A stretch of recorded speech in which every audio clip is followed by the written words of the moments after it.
Sistem pencernaan pada tubuh manusia berfungsi untuk menghancurkan makanan yang masuk ke dalam tubuh manusia dan juga mengambil sari-sari makanan yang diperoleh dari makanan yang kita makan yang selanjutnya akan dijadikan energi untuk kita beraktivitas. Seperti apa ya proses sistem pencernaan manusia? Yuk simak videonya ya sampai selesai.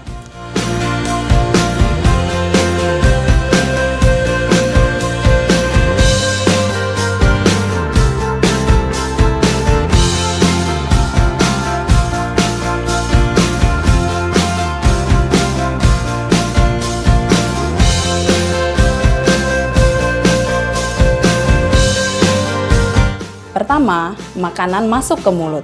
Mulut merupakan pintu gerbang ke sistem pencernaan, berfungsi memecah makanan menjadi beberapa bagian dengan tujuan mempermudah proses pencernaan.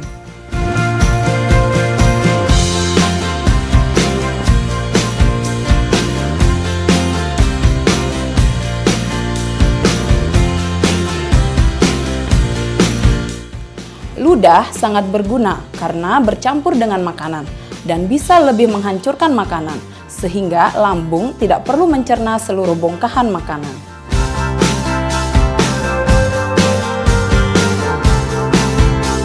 Setelah dari mulut, makanan kita menuju kerongkongan.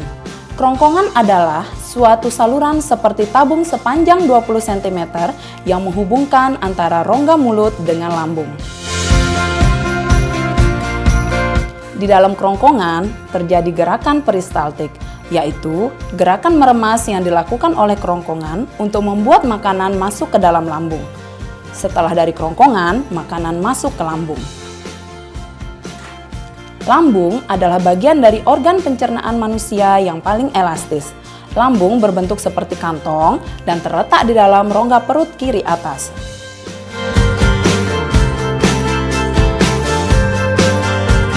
Di dalam lambung, makanan mengalami pencernaan secara mekanis dan kimiawi. Pencernaan mekanis dilakukan oleh dinding otot lambung yang meremas dan menghancurkan makanan.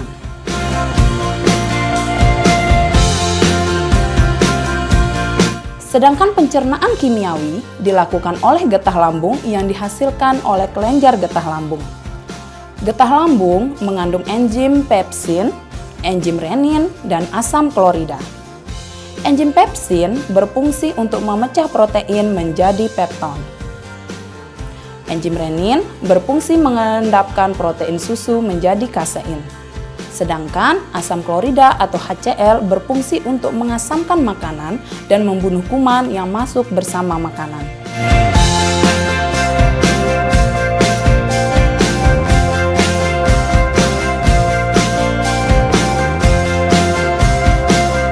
Setelah dari lambung, makanan menuju ke usus halus. Usus halus merupakan usus terpanjang dalam saluran pencernaan hingga 6-7 meter. Di dalam usus halus terdapat cairan khusus untuk membantu penyempurnaan pencernaan makanan. Usus halus terdiri dari 3 bagian, yaitu usus 12 jari, usus kosong, dan usus penyerapan.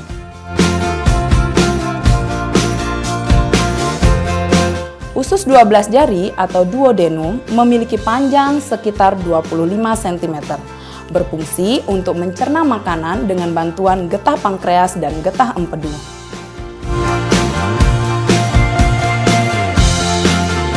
Getah pankreas dihasilkan oleh kelenjar pankreas.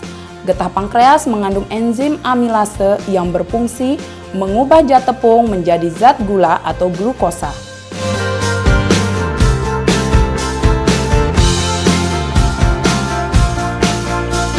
Sedangkan enzim tripsin berfungsi mengubah pepton menjadi asam amino. Enzim lipase berfungsi mengubah lemak menjadi asam lemak dan gliserol. Nah, kalau getah empedu itu dihasilkan oleh hati dan disimpan ke dalam kantong empedu. Getah empedu berfungsi untuk menghancurkan lemak. Selanjutnya usus kosong atau jejunum yang terletak antara usus 12 jari dan usus penyerapan.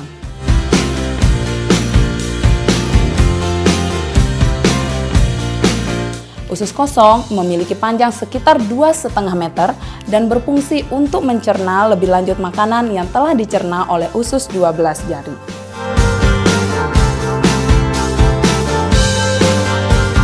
Terakhir adalah usus penyerapan, yang merupakan tempat penyerapan sari-sari makanan.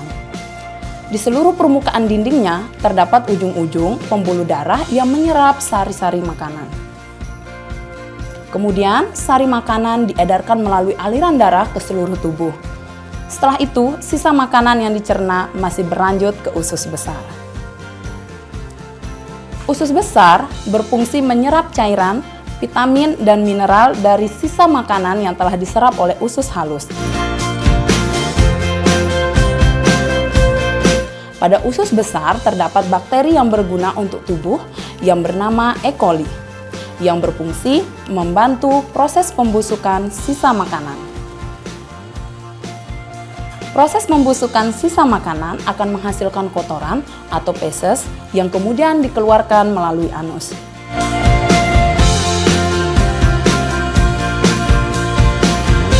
Organ terakhir yang bernama rektum adalah ujung muara dari usus besar yang berfungsi sebagai tempat penyimpanan feses sementara.